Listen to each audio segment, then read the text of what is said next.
Binigyang diin ng Department of Foreign Affairs na diplomasya ang susi para mapatatag pa at mapaunlad pa ang bilateral relationship ng Pilipinas at China.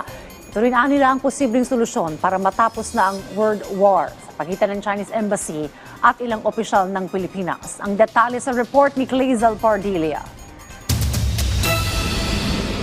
Ang pagsaalang-alang sa friendly discussion at sa healthy dialogue ay dapat nagbumula sa dalawang bansa. Hindi lamang mula sa Pilipinas, hindi lamang mula sa China. Dapat ito po ay dalawang bansa ang nagpupursige para magkaroon po ng mutual respect sa bawat isa.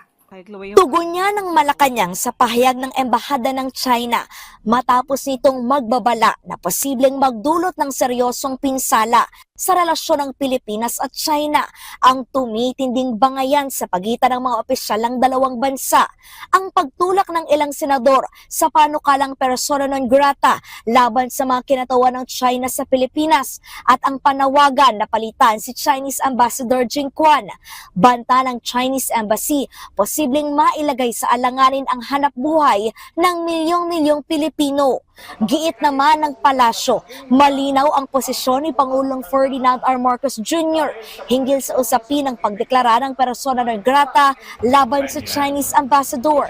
Ang issue tungkol sa pag-declare ng persona non grata, ang sabi po ng Pangulo dyan, hindi na kailangan tapusin ang question mula sa media dahil ang sagot niya po ay no. Hindi po kinakailangan palitan. Nag-ugat ang alitan ng ilang opisyal ng Pilipinas at Chinese diplomat dahil sa pagbatikos ng China sa Transparency Initiative ng bansa na nagsisiwalat sa pambubuli, pangaharas at pilit na pang-aangkin ng China sa West Philippine Sea. Hinikayat ng Department of Foreign Affairs ang Chinese Embassy na maging responsable at kalmado sa paglalabas ng mga pahayag. Ayon sa DFA, nakababahala ang tono ng embahada kaugnay sa posibleng epekto umano ng tensyon sa bilateral relations ng dalawang bansa. Pinahalagan niya ng Pilipinas ang kooperasyon sa iba't ibang mga bansa, mapaekonomiya man o kultural. Ayon sa Foreign Affairs Department, pinahihina ng mga ganitong pahayag ang pagkakaroon ng constructive bilateral dialogue sa pagitan ng dalawang bansa. Muling binigyan diin ng DFA na diplomasya ang susi para mapatatag pa at mapaunlad ang bilateral relationship ng Pilipinas at China.